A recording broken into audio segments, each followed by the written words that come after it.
Good evening, everyone. My name is Paul Yan Kapasag, and today I'll be talking about the implementation of topological data analysis metrics. Mainly, the reason for me picking this topic is to bridge the gap of data science and mathematics.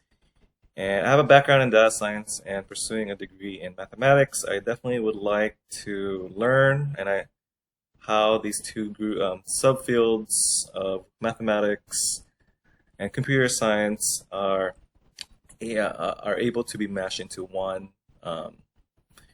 type of machine learning, as we commonly call it, TDA. And I've learned a lot from this class, and I'm really grateful to the professor for his wonderful lectures, and hoping that you guys like this topic. So, to start, what is TDA? Well, TDA is in charge of generating some data inference for the shape of the data. And mainly, the question to ask here is, how can we generate qualitative and quantitative metrics from topology that will provide us a greater tool for effectively pre-processing as well as post-processing data into more of a graphical visualization. And this visualization is what we're interested in, and getting some discrete data into its more, allow it to have topological features, which I'll talk about how you would do that in terms of simplices. And mainly, there's going to be three main sections I'll talk about today. And that are, first, the mathematical background with sections in algebraic topology as well as computational topology. And lastly, I'm going to end it with a demo for a Python code development of the implementation of maybe one of the packages for TDA that I found and I use called Ripser, which is really, I'm not going to explain the data science aspect of it, but mostly kind of embed and kind of correlate back to the mathematics in how you implement this TDA and the process of persistent homology. So, but before we even talk about the math, let's give some background and credence to the underlying concepts of TDA and topology. So, topology, in essence, is just a mathematical discipline that provides properties of a geometric shape. And this can be multi-dimensional, either from a vertex or a point, and to a line or edge, to a triangle, circle, or what have you. But mainly, topology is this type of shape, and topology needs to preserve this continuous transformation. And there's some features in topology that are inherent, and those are connectivity, continuity, as well as compactness, and mainly when something is something has this continuity within the transformation, we call this homomorphism. There's invariant between all its transformation, and this typology is described in terms of algebraic or computational typology, which I'll define subsequently. But to just briefly talk about algebraic typology, is just a branch of linear algebra that allows for representation of data into simple complexes that is kind of like a general representation of data to give it more of a topological feature that allows us to easily analyze big data. And then computation typology, in comparison, extends the numerical metrics of algebraic topology into the realm of persistent homology, where I'll define that very specifically. But in essence, what that allows us to do is, depending on the topology of the data set, which you extend, into to greater simplexes allows you to graph that into what we call persistent diagrams. And this is the post-processing that I was talking about, where in data science we would use this to better describe and infer from qualitatively from a shape of the data. That is not so often. Sometimes in data science, now I'll talk about that. And here's an example of what this is like, for what if you had a set of data that is not so clean and that's not very separable, or in essence linear. And in data science we have a lot of algorithms, either supervised algorithms mainly used for classification and regression, and this is typically used on linear data that's easily separable, and then also unsupervised data for non-linear that's easy to cluster. And what we would like to do is to infer from data after we post-process them. But what if your data isn't so separable, or very nonlinear, higher dimensional with a lot of feature vectors? In a way, what you would want to do here is to implement a different type of algorithm, and hence enter TDA. And the advantages of using TDA for data scientists is mainly three. One thing that's really nice of using TDA is the ability to its flexibility to using it for higher dimensional or nonlinear data such as this, where in essence, if you were to just use like SVM or PCA or SVR, you would not be able to, or CNN, you wouldn't be able to classify this with the traditional algorithms. But using TDA, we can what this allows us to do is it can be used with any type of data, either linear or nonlinear, as well as in any type of distribution. And then the second thing that's good about TDA for use in data science is it's metric insensitive, or metric invariant. And for the most part, a lot of algorithms are like that, where the units don't matter as long as because these are feature vectors, where you can just embed them in a data frame. But what TDA does most specifically is through the use of homomorphism is invariant within the domain of interest.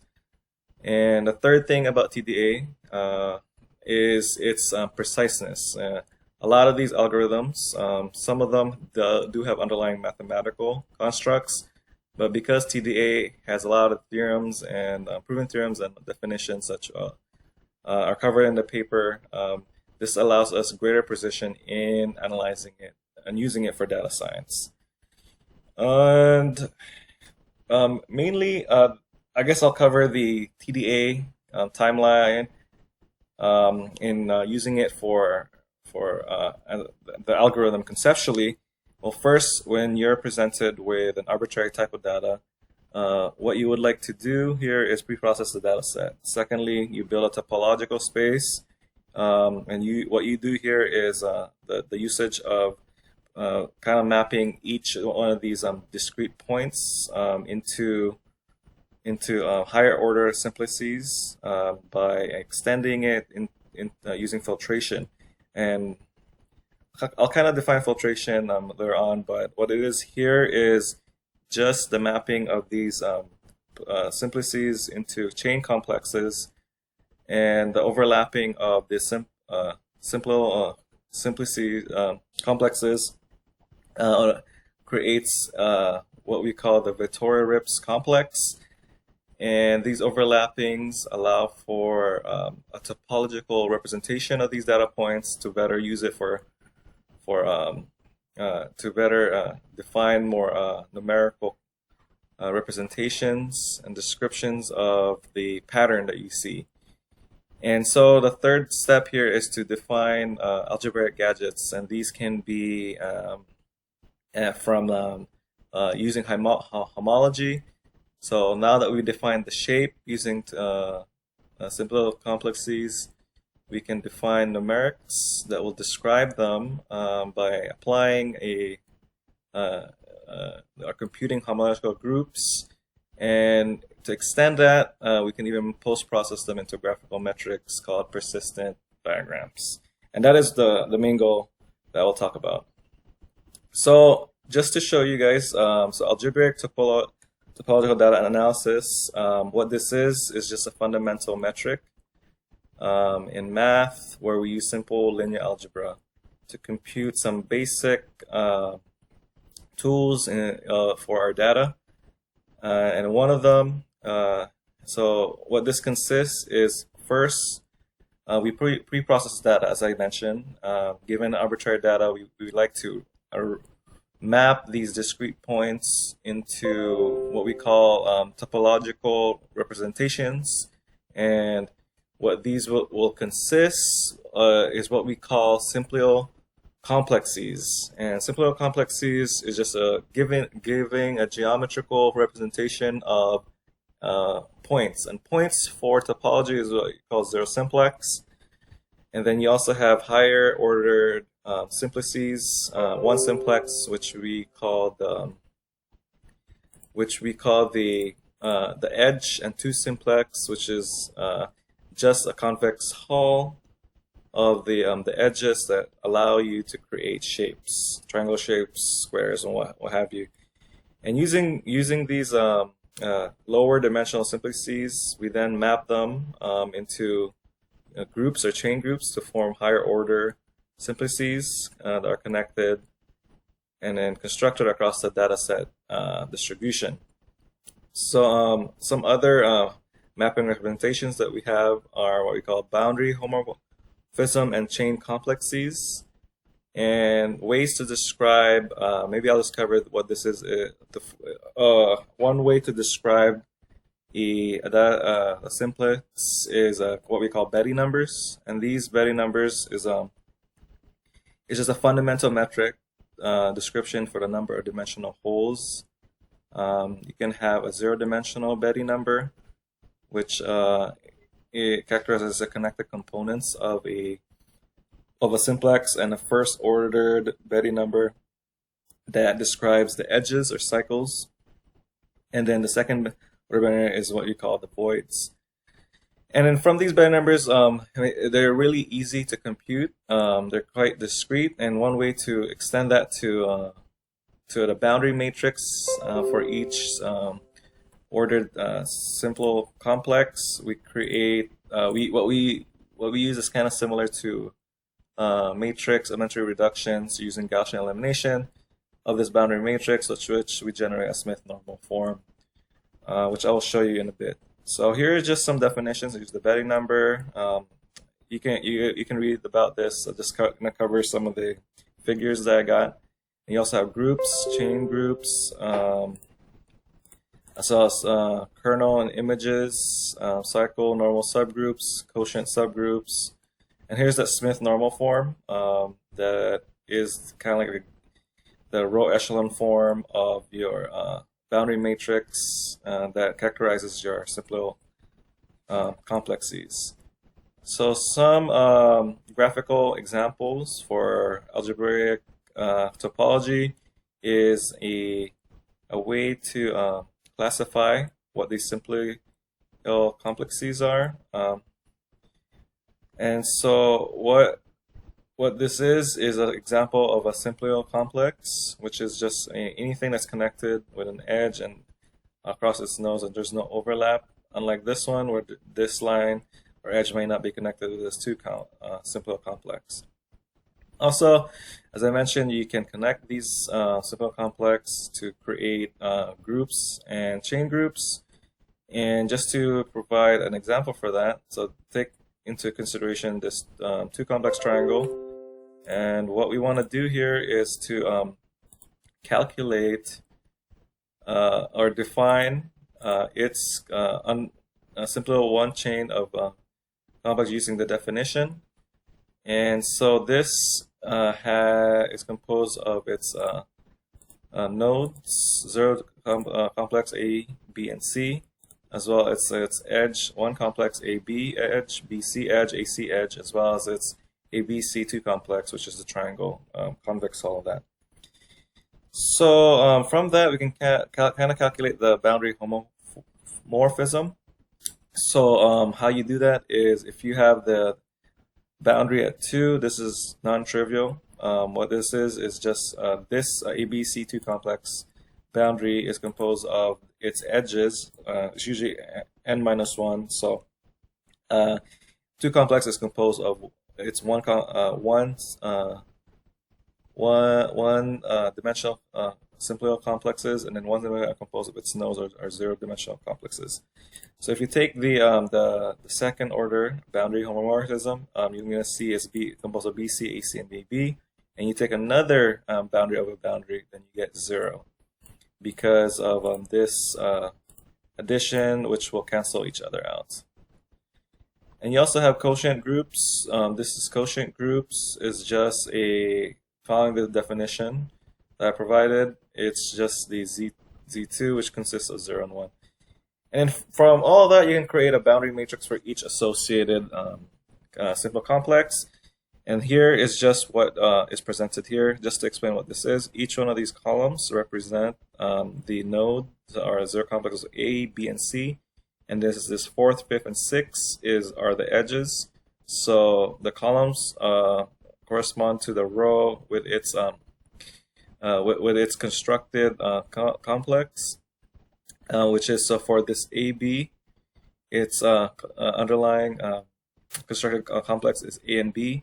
For BC edge, it's B and C. So yes, you see a 1 and B and C. And for AC edge is composed of AC 0 complex.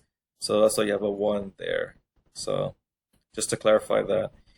And then lastly for this section is calculating the homological groups. And then as I mentioned before, Betty numbers is one of the greatest tool here for algebraic topology and characterizing the complex. And here we had described how to calculate that qualitatively. Now you could also describe it quantitatively and in relation to homological groups, depending on the equation that we're going to compute. So for a 0 dimension here, if you calculate the cycle boundary and cycle and boundary groups, so the cycle group here is a kernel of the boundary homomorphism at 0, which is just a span of the A, B, and C, which we calculate as Z over 2Z to the third. And the boundary group is calculated by the image of the del of 1, which is just a span of A plus B, B plus C, and A plus C, which simplifies the span of A plus B and then B plus C. The reasoning for this is this is the linearly independent grouping, because you can actually get AC from the addition of the 0 complex of A plus B plus B plus C. And that's why this is only 2. So this simplifies to Z over 2Z to the second power. And from the definition of a homological group, that's just the cycle group divided by the boundary group. And from what we got here, it's going to be Z over 2Z. And I think the most effective, the most concrete definition for a Betty number is not really the qualitative definition, but more of the quantitative definition, which we calculate here as the rank of the homological group. And a rank, if you remember, is just the number of linearly independent columns of a matrix. So in this case is the rank of Z over 2Z, which is equal to 1. So what does this mean? So what this means is the Betty number is 1. So we can infer from our definition that this 2 simplex triangular simplicial complex has a single connected component on its 0 dimension. So for the 1 dimension case, same exact calculations of the cycle boundary group into the homological group until finally you calculate the Betty number, which again is 1. So this means that the two-simplex triangular simple complex also has a single cycle or tunnel, which is really a great metric to have in characterizing this simple complexes. So with that in mind, now let's talk about the computational topological data analysis. So as I mentioned, so you have the numerics, and numerics, what are they good for? They're good for a computer. So that's why this is the motivation for a computational TDA is implementing it efficiently in a computer algorithm that allows you to not only give you discrete Betty numbers, but more of a generalized Betty number is what we call through the process of persistent homology. So just to describe conceptually, and then I'll show you guys again the definitions and the examples of computational TDA. So this process concept of computational TDA consists of, so now that we characterize our data discrete points into its topological representation using simple, by mapping it into its simple complexes, we can actually iterate that by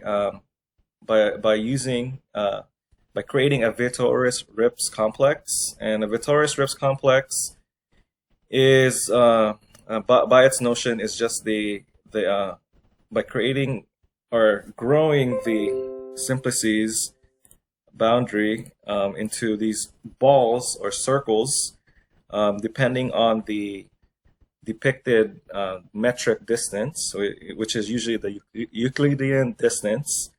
And then as you pick the threshold, as long as you have this distance and threshold satisfied, as you grow the circle surrounding the zero simplex nodes, then you connect them. So when you have two circles overlap, then you connect them using one simplex. And when you have three circles that overlap, then you connect them using the convex hull that it creates, which is the two simplex triangle or whatever shape that you're trying to create here.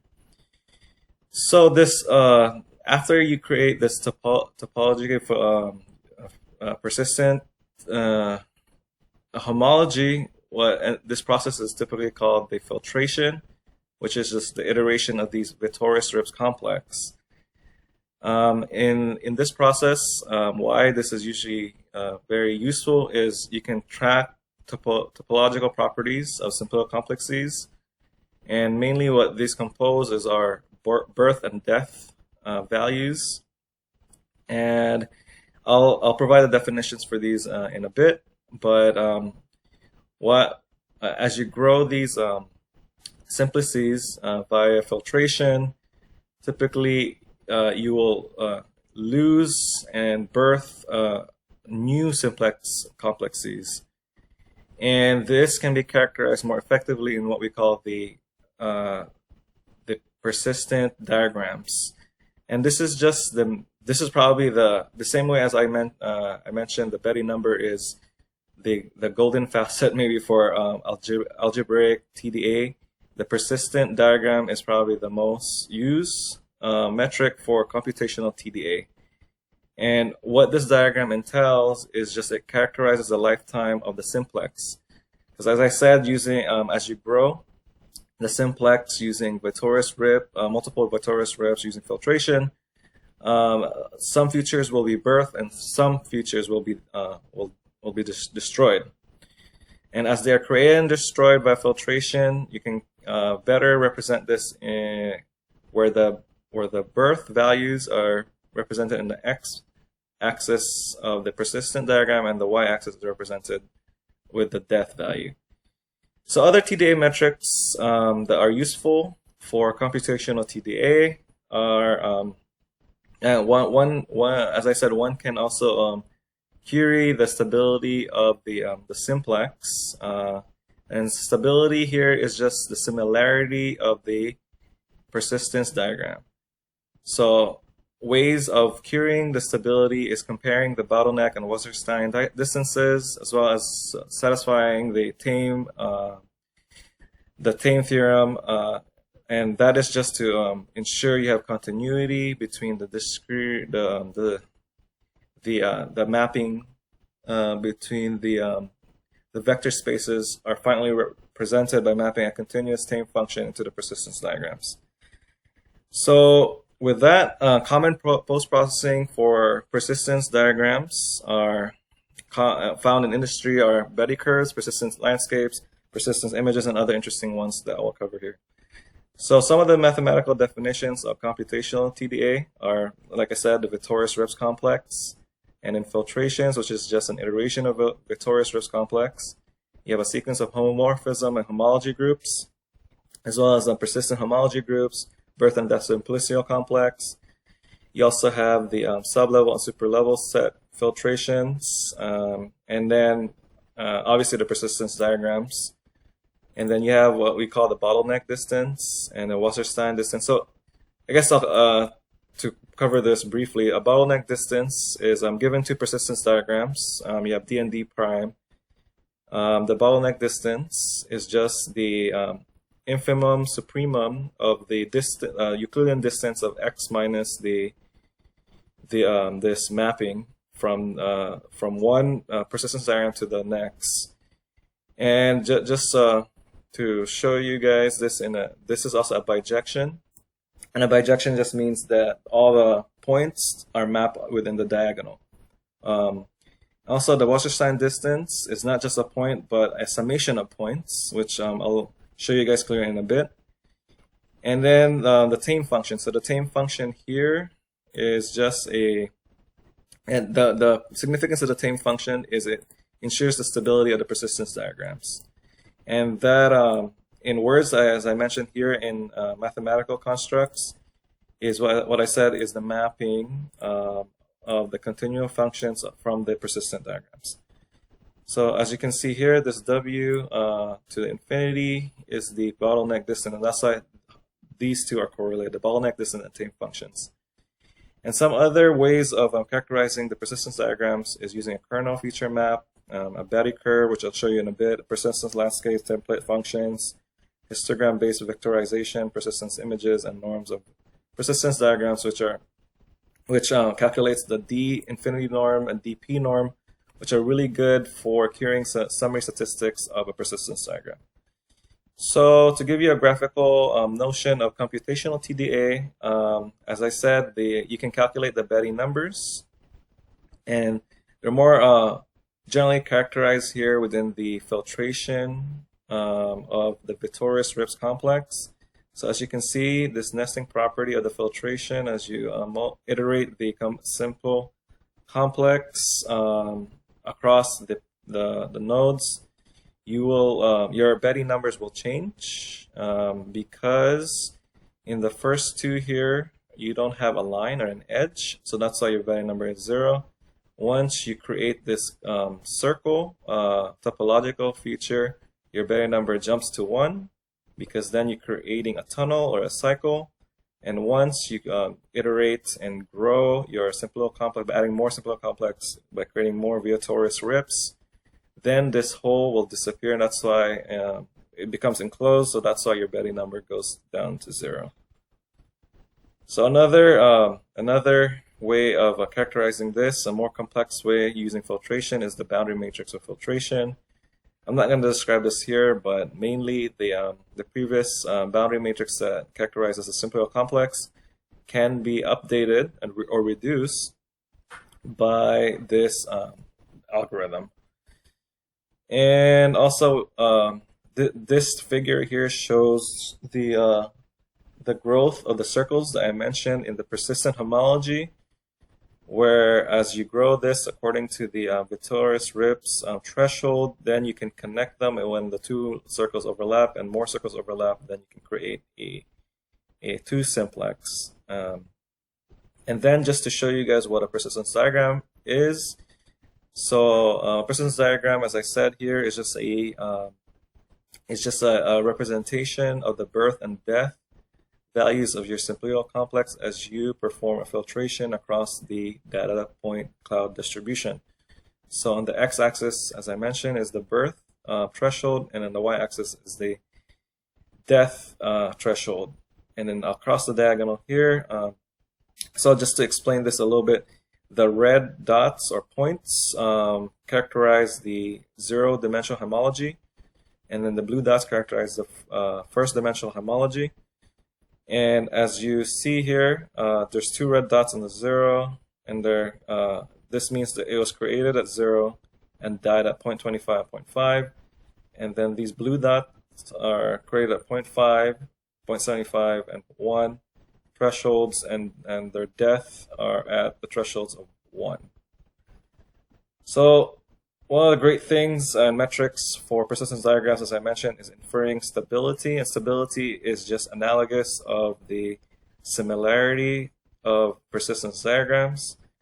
So why is this important? Is when you change your data set, in essence that means adding a perturbation for your data set, then you can characterize these small perturbations into its individual persistence diagrams, and that from thus you can then infer whether the stability is maintained. And how does stability get maintained? As I mentioned, you can characterize them using bottleneck distances, Wasserstein distances, as well as the tame functions. That's quantitatively. Qualitatively, you can just look at these different persistence diagrams, and if they're similar, that means that you maintain stability. So by enforcing or inducing a small-scale perturbation, so stability is enforced. But once you do a large-scale perturbation, or when you change or add a lot of points into your data set or have a lot of noise, what ends up happening is you actually perturb it to a point where stability is not maintained. So as you can see here, these two are similar, as well as their persistence diagrams are very similar. But this third one is not similar to the first two, so that means the persistence diagram is not similar.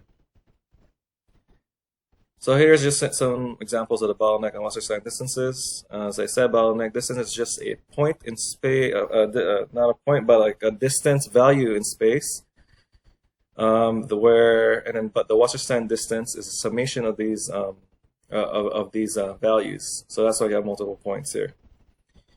And different types of probably notable post-processing feature of persistence diagrams is what I mentioned is the Betty curve. So a Betty curve, how you generate this is from a persistence diagram, you can create the persistence barcode. And then to briefly talk about the barcode just tells you when they create a line from when your simple complex is born until it dies. And from the persistence barcode, you can create the Betty curve, which is just a piecewise linear function characterization of your points in your persistence diagram. What's great and why you would want to generate a Betty curve is now you can generate statistical features and then metrics to your data set, at which you can generate summary statistics such as the means or variance of your data set. And other notable features is calculating the persistence image. Persistence image, as you can see here, is essentially just a heat map or a resolution where you can map your discrete data sets into a surface feature, and then you do this via the use of density functions to smooth your distribution of your point clouds. And how you smooth these out is when you implement higher dimensional weights, and then you can result in higher resolution images. So this is just a way for you, and these are just two mathematical constructs, the algebraic and computational topology, that provide the underlying mathematical background of topological data analysis. So with that in mind, now let's talk about the main feature of the day, which is the implementation of TDA through Python. So you can probably just read about the existing Python modules that are out in industry for TDA. But just to tell you what they are, there's mainly three. There's the GUDHI library, the GUDHI, as well as the Dionysus2. But the one that is typically used is a scikit TDA, which is what I'm going to present here. And this is just a very simple application implementation of RIPSER module And the RIPSer module, what it entails is it provides some tools to automate what I just talked about in the last like 20 minutes.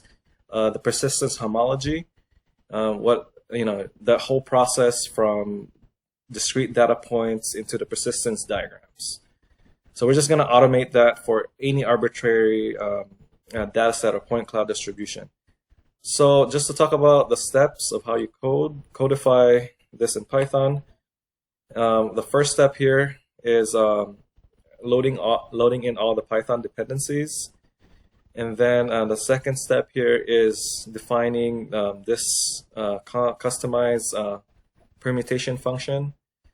I call it get greedy perm function. And this function is what performs the furthest point sampling, a significant feature in this algorithm used to determine insertion radii for all points from a distance matrix. So what does that mean? In layman's terms, that means that, as I mentioned to you, that you need to have a threshold and grow your points, grow the circles around your points. And so this is just a function that does that. And then the second function, the third step in this the algorithm, is creating this get approximate sparse distance matrix. And what this does is it represent so given the inputs to this function is the distance matrix and the set of insertion radii, and then the approximate threshold that we calculated. So, and then from that, then we can create the distribution, the approximate sparse distribution. So it's just a matrix of your data set in essence. So now, in order to test this algorithm, we need to arbitrarily produce a point cloud distribution. So what I provided here is a infinity type of point cloud. And what we will do now for the last step is to implement the algorithm, the approximate sparse distribution algorithm, using RIPSer. So what this all does is it produces this.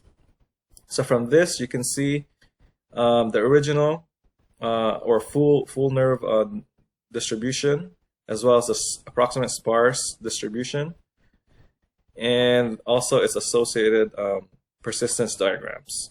So what is the point here? So let me just tell you two things. So what ends up happening is the approximate sparse distribution reduces the amount of simple complex that's produced.